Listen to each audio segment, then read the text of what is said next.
If you're playing any game and find a way to cheat, you're likely gonna try it out. But in this South Park game, the devs had completely prepared for it. There's a part of the game where you have to find a passcode to get into Cartman's secret basement. But if you Google the answer to cheat your way in, he'll appear and start roasting you for cheating. Okay, so I guess you just want to Tom Brady your way through the whole game?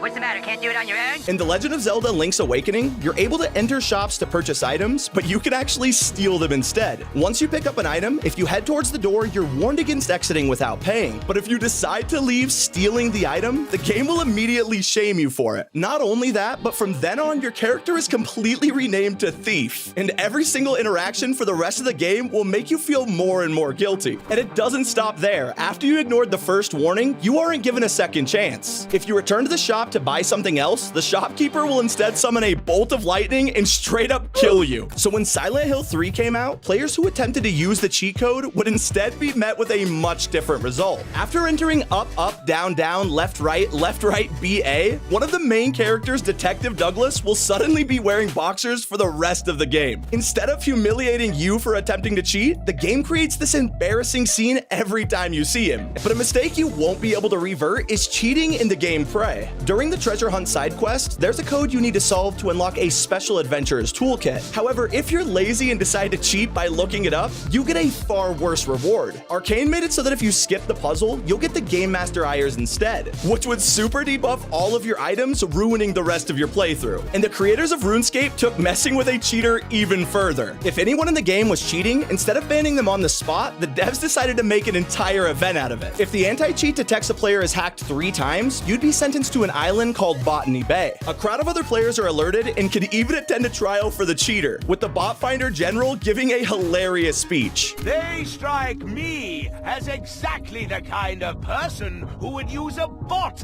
to get what they want. Once he finishes up, all the players watching are then able to vote on the way the hacker will get banned. They give you 3 choices, ranging from being crushed, eaten, and even disintegrated by the gods. All of that in front of an entire server, humiliating you for cheating before getting permanently banned forever. You'll love to see it. Max Payne 3 also decided to embarrass you by ending your cheating in public servers and moving you to a lobby full of only hackers. Instead of using cheats to have an easy time, you would just be put against other hackers, completely trolling everyone in the lobby. This is actually such a 200 IQ move by the devs. Even games like Fall Guys have taken inspiration from this with their own cheater island. And the Stanley Parable even has something similar. If you ever attempt to use server cheats within the command console, you'll be locked away in the serious room and lectured all about cheating. And if you thought you could cheat your way out of there, you'll only find yourself in a more serious room. And GTA even has its own serious room. If you're ever caught cheating or even being a bad sport, you'll be sent into a dunce lobby. Here you'll find a bunch of others who did the same, and you're humiliated with a permanent dunce hat glued to your head until you regain that freedom.